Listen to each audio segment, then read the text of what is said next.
Hello everyone, CoinHound here. Today we will review a coin from the Native American Mint, a coin which commemorates the Battle of Alamance, which took place in North Carolina in 1771. This coin is the second silver coin, in the American Revolution series from that Native American Mint. The first coin was released last year to commemorate the 250th anniversary of the Boston Massacre. And I have that coin on the screen here. So we'll take a little bit of a close-up view of that. I believe this was a 2-ounce silver coin. Ooh, we've got danger of a reveal there. Okay. I did do a review of this last year. I will link that video in the description section for anybody that's interested in taking a look at it. We'll look at the coin in a little bit more depth and also a little bit of a look at the Boston Massacre and what happened that fateful day in 1770.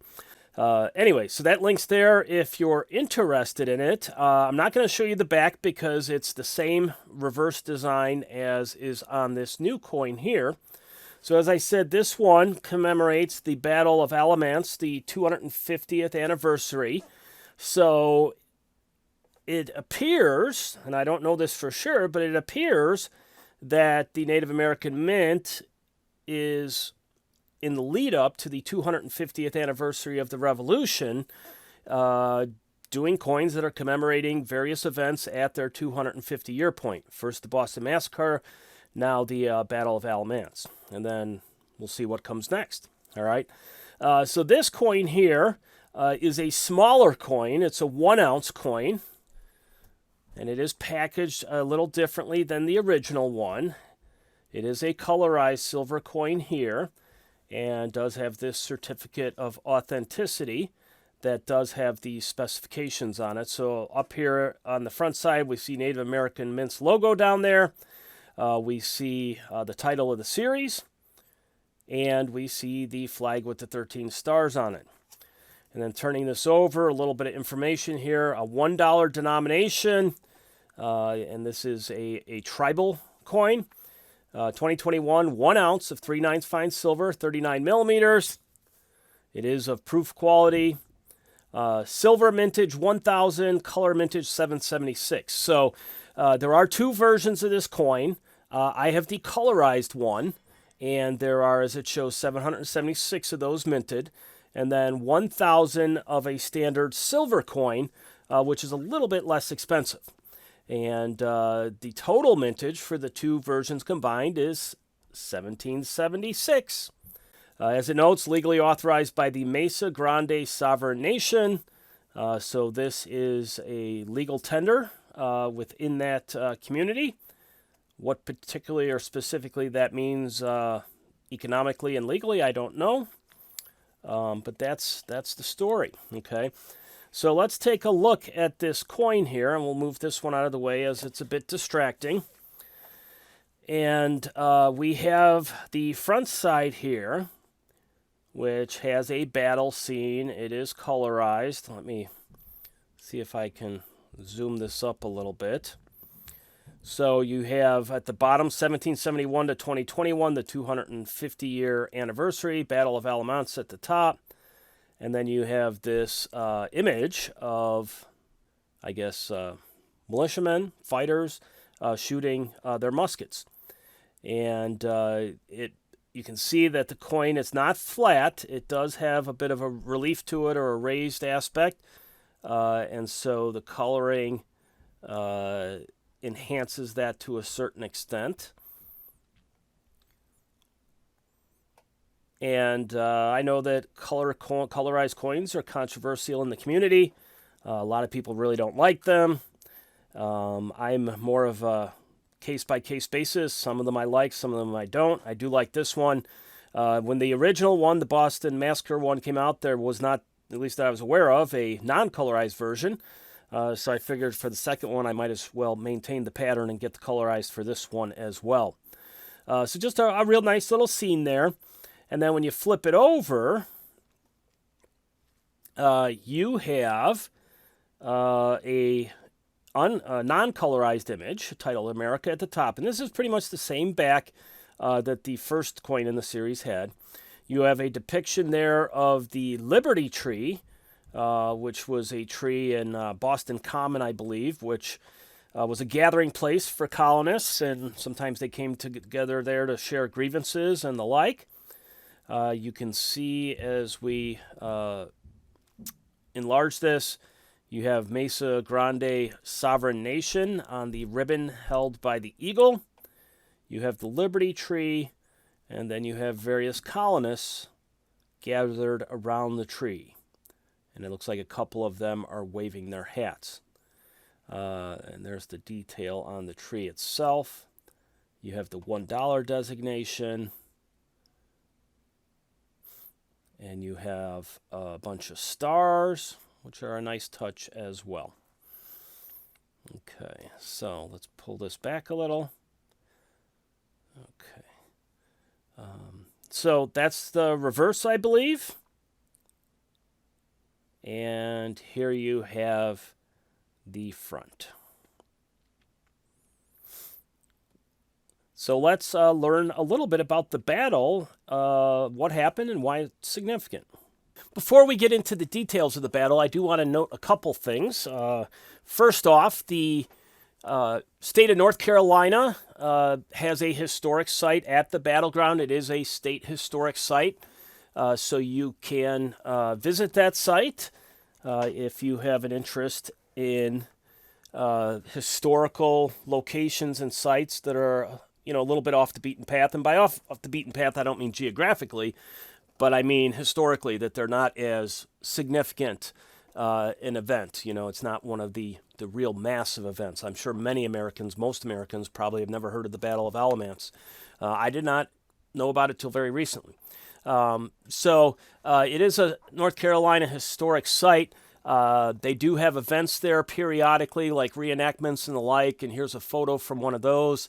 And lo and behold, this is the image that is captured on the coin, depicted on the coin itself. So they took a photo from this reenactment, whatever year this was, and they recreated it on the coin itself. Okay.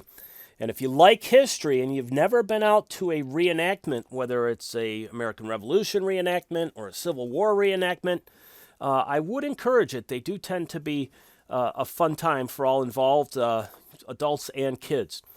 As a second note of information or trivia, and this was something I did not know, this battle is portrayed in an episode of the TV series The Outlander. Okay, and I'm going to try to avoid any significant plot spoilers here. But basically, in season 5, there is an episode that revolves around the Battle of Alamance. But anyways, here's a screenshot from the TV series of the men assembling and getting ready for the battle. The lead character, Jamie Fraser, one of the lead characters pictured there to the right. And I won't go into any of the plot details or anything. I don't want to ruin it for anyone. But anyways, I have been watching Outlander. I am caught up on the various episodes, and I do know it's extremely popular with women because there's a very intense romantic love story aspect to the show. But it's also popular, at least with some men, because it's got a lot of cool history. It's a period piece. There are battles here and there and fighting and things like that.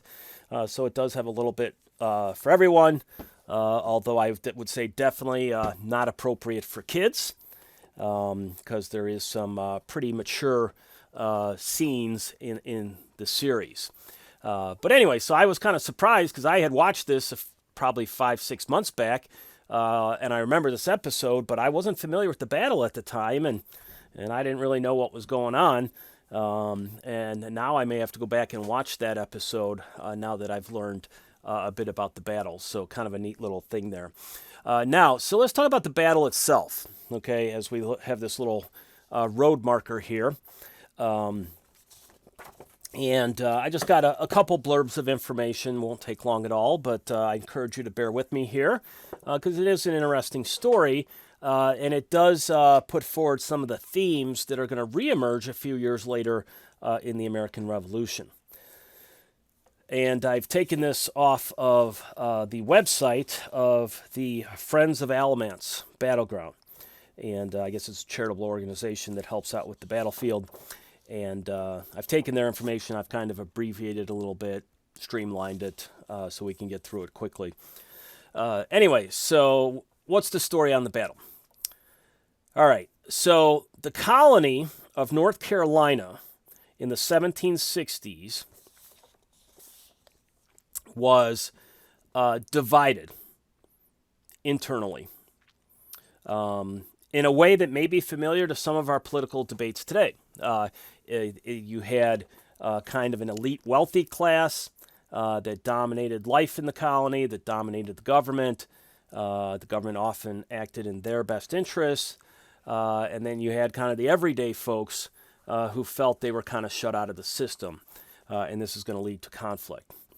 Okay, so here's the story of the battle here. It pitted two groups of North Carolinians against each other. There were approximately 2,000 backcountry farmers called Regulators and around 1,000 militia troops who were citizen soldiers.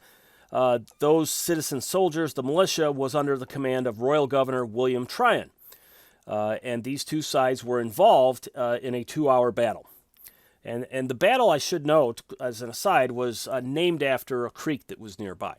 Okay, and the Royal Governor and his men, having officers, a battle plan, and more weaponry, easily defeated the ill-prepared Regulators.